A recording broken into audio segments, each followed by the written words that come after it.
السلام علیکم ورحمت الله وبرکاته. یو محترم پوښتنه کړې وه چې دا کوچنۍ روژه ونیسي یا یو بل عبادت وکړي، دا ثواب یې د چا دی؟ د مور پلار دی او که د ده دی؟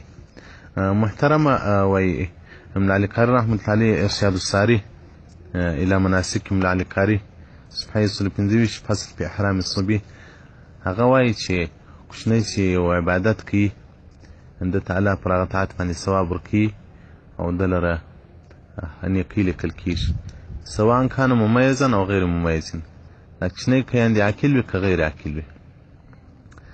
خو خبره په دې ځای کې ده چې مور پلار ته یې د هغه طاعت ثواب ورکول کېږي که نه ورکول کېږي.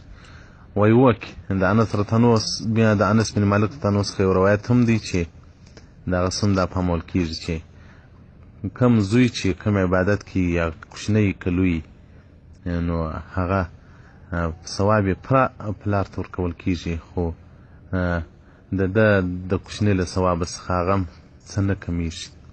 یعنې که کوچنی روژه ونیسي د پلار په عملنامه او د مور په عملنامه کې هم مکمل د روژې ثواب لیکل کېږي، د کوچني په عملنامه کې هم، ځکه د الله رحم ډېر پراخ دی.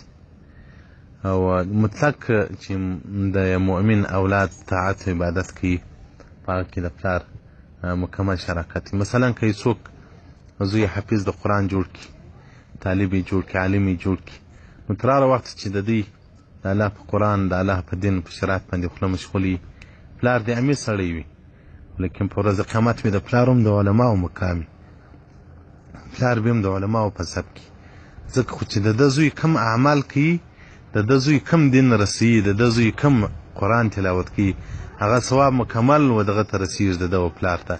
نو انسان خو چې عالم جوړېږي په اعمالو جوړېږي. دغسې د یو سړی د دنیا ټول کتابونه دې ووایي خو عمل دې نه وي، هغه په ورځ قیامت په علماو کې نه راپورته کېږي.